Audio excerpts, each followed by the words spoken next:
Assalamu alaikum.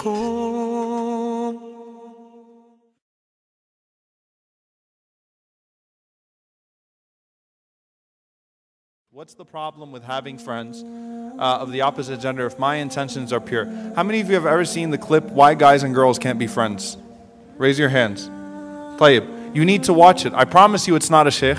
It's not going to be a guy with a big beard that's going to tell you why guys and girls can't be friends. It was actually an experiment on a college campus by a non-Muslim. So basically he asked the guy, it takes guys and girls and he asked them, he asked the guys, do you think you could ever, do you ever think about that person in a sexual way or things of that sort? And he asked the girls the same question, and so all of them said, no, of course we can be friends and we don't think that way. Then whenever he had the guys alone, he asked them the same question. Do you think guys and girls could be friends? He's like, nah. All of them said no. And all the girls were like, yeah, of course. Then he asked the girls, he said, well, do you think that if you opened yourself up to a relationship with him that he'd be willing to engage in a relationship with you? And they were like, oh yeah, of course.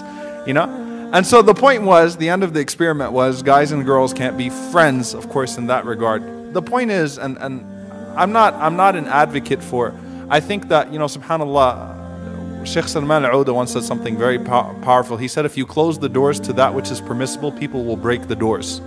People will break them and people will transgress. There was communication and interaction between genders at the time of the Prophet ﷺ, but it was respectful, it was limited to what was necessary. It was not, subhanAllah, we teach split personality, seriously. It's like the sister comes to the masjid, she's an alien, right? But whenever she's outside, mashallah, she's fair game. That's hypocrisy. We should learn to be consistent. In essence, the Rasulullah, we were forbidden from khalwa. We were forbidden from being alone with one another. We were forbidden from being flirtatious and promiscuous, from exposing anything from the hijab. Guys and girls, guys, you got a hijab too. I'm just letting you know, you also have to observe certain limits, so don't think you can post whatever pictures you want to post too. Okay? Khalwa, being alone, cyber khalwa. Alright, G-chat and Facebook chat with all the smiley faces and things of that sort, and I think you looked really good in your jersey today, and whatever it was, all of that is not allowed either. Now, why is it? What if my intentions are pure? And this is something I really want to address.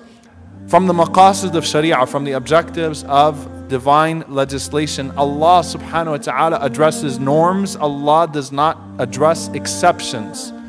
The Sharia is based upon norms, not on exceptions. If you feel like you can be with, guys, you feel like you can be with a girl and she's just my cousin, she's my really good friend, I don't ever feel that way towards her, you are not the norm, you are the exception.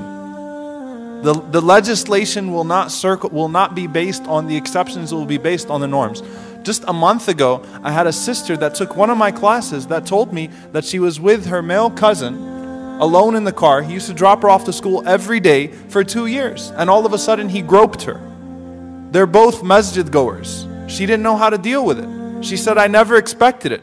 I never thought of him that way, but obviously he was thinking of me that way. And that's the first thing that's wrong with this question. My intentions were pure. How can you know the intentions of the other person? You cannot know the intentions. And let me just tell you something, sisters. Guys play a lot of games. No offense, man. You can brothers, just cover your ears. We are not who you think we are sometimes. Okay? As long as a man is still biologically a man, he still is attracted to a woman. Okay? Unless he's undergone some procedure or something like that, he's still a man. He still likes women. He still likes sisters. Okay? So Allah addresses the norms, not the exceptions. Maybe you can control yourself, but not everyone can.